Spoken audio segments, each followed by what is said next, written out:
Do you ever wake up at 4 in the morning and have the urge to work at a flower shop? No? Okay.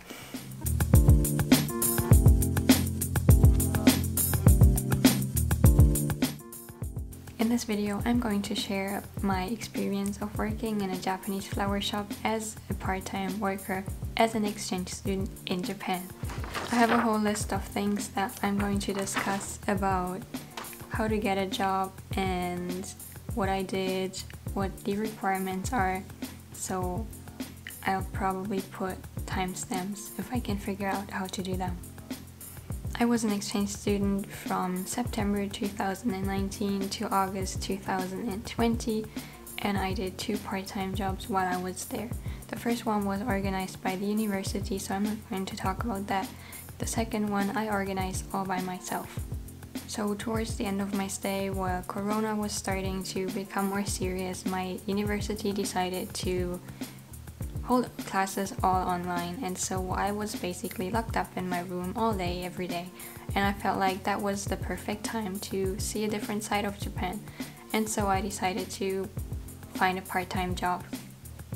Now, I know a lot of foreigners tend to work in either konbini or eikaiwa, and I felt like I could do that, but I just wanted to see something different, something that not everyone does, and so I decided to try and find a job that is unrelated to foreigner specific jobs. Now, I'm not saying that working in a konbini or in eikaiwa is a bad thing, but I know a lot of foreigners have the image that if your Japanese isn't perfect, you can't really do anything other than maybe work in a konbini or as an English teacher, and that is not true at all. I will get back to the language requirements later, but let me tell you, if your Japanese is not perfect, you can still work at other places. You do not need to work in a konbini if that's not what you want to do. Well then, what did I actually work? The place where I worked was a really small place, like space-wise it was kind of tiny. It was right in front of the supermarket and by a fairly big train station, so it was still really busy, but the space was just really tiny. I worked there 1 to 2 times a week, between 4 and 8 hours every time, and I got 850 yen per hour. As for what I actually did in that job, well, they basically gave me all the dirty work. I had to swipe the floor, cut the flowers, make the flowers pretty in a way that we could put them outside so the customers could buy them. I had to carry around boxes of flowers that were delivered or had to be delivered to somewhere else, bring out the trash, things like that. Now they wouldn't really let me do the cashier thing because the shop where I worked, they didn't have price tags on the flowers, and so I would have to have learned all the flower names and their prices within 3 months, and that was their excuse for not letting me do cashier. Now on to the requirements and the process of actually getting a job in Japan. So I can't really talk about anything other than being an exchange student, so if that is not applicable, then do not listen to what I'm about to say. So when you first enter the country and you've done all your visa stuff back in your home country, when you first enter Japan, you'll have to fill out some more paperwork and you'll get a zairyu card. And the people that work at the customs are supposed to ask you whether you want working permission or not. For some reason they didn't ask me. That might be because of my university in Japan that I studied at, because they wouldn't allow us to work for the first 2 months of staying in Japan. Now, if you don't get permission right away, then you'll probably have to talk to your school about getting a permission. Once you have that, you go to the immigration place. You'll have to bring your zairyu card, and then within 10 or 20 minutes, they'll usually give you back your zairyu card, and then with a stamp on it, you can officially work in Japan. Now, once you have all these permissions, let's talk about how to actually find a job. So for my first job that I did in Japan, as I said before, I was helping in German class, helping the German teacher teach German and helping with the tasks and helping the students. For my second job, I organized that by myself, and I was recommended a website where companies in Japan put up their job offers, and it's called Taunwaku. Now, if you have any friends or anyone else who knows or who can recommend you to someone, that is always a safer option to know that you're getting into a good job, that the people know where you come from, and it's not gonna be such a dramatic thing for a foreigner to work for them. So if you check out Townwork's website, they have a lot of filters. You should put your area. I lived in Kansai area, so for me it's Kansai area. And then you gotta put your city or the cities that you want to find a job in. And then there are a lot of other filters that I personally didn't bother clicking. If you don't know what you want to work and you're just looking for something fun to do, then I recommend not clicking any of the buttons and just seeing what comes up in the search. And there is one filter that I clicked when I first went on the website. It's called Ryugaku Kange, which means like exchange students are welcome to.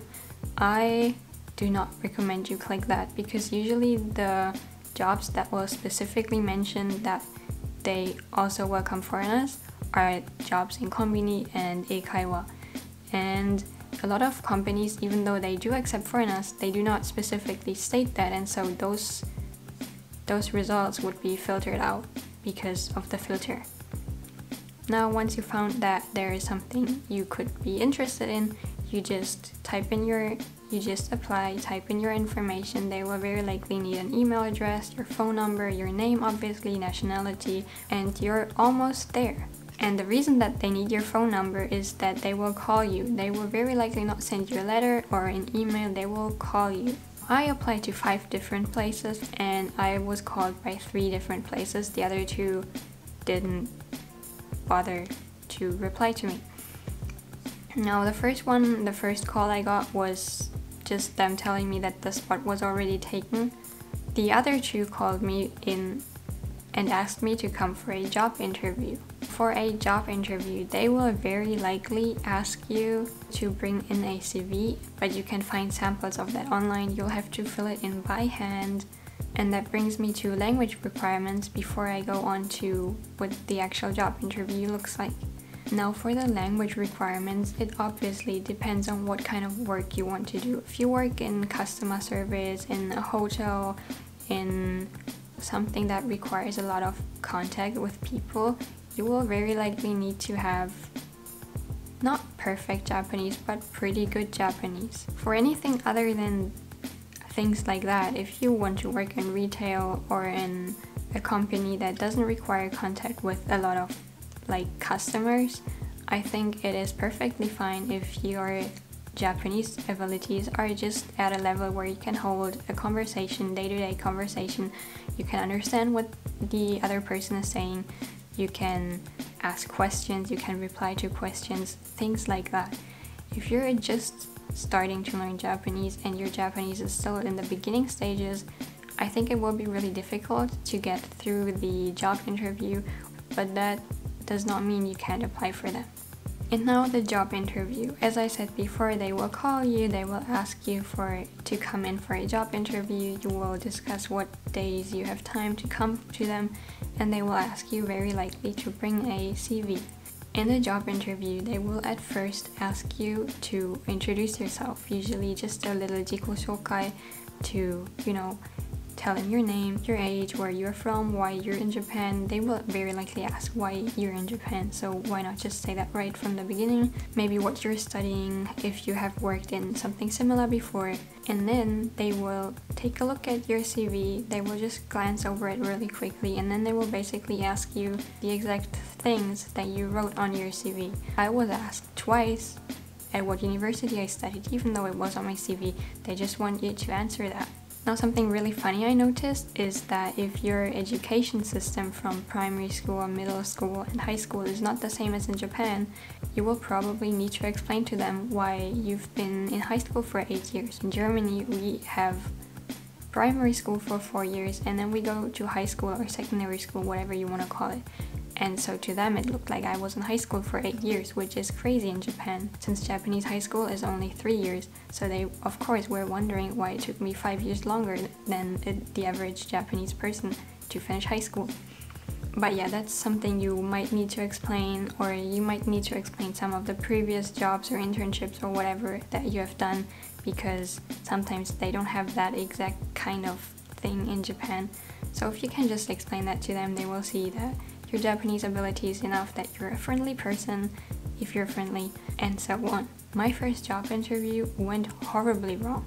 The interviewer asked me a few things, like where I was from, why I was in Japan, and that was all fine. But then he asked me about some legal stuff, like if I had this and this permission and that and that and that and that certification. I'm like, I do not understand what you're saying. Anyway, so I failed that job interview.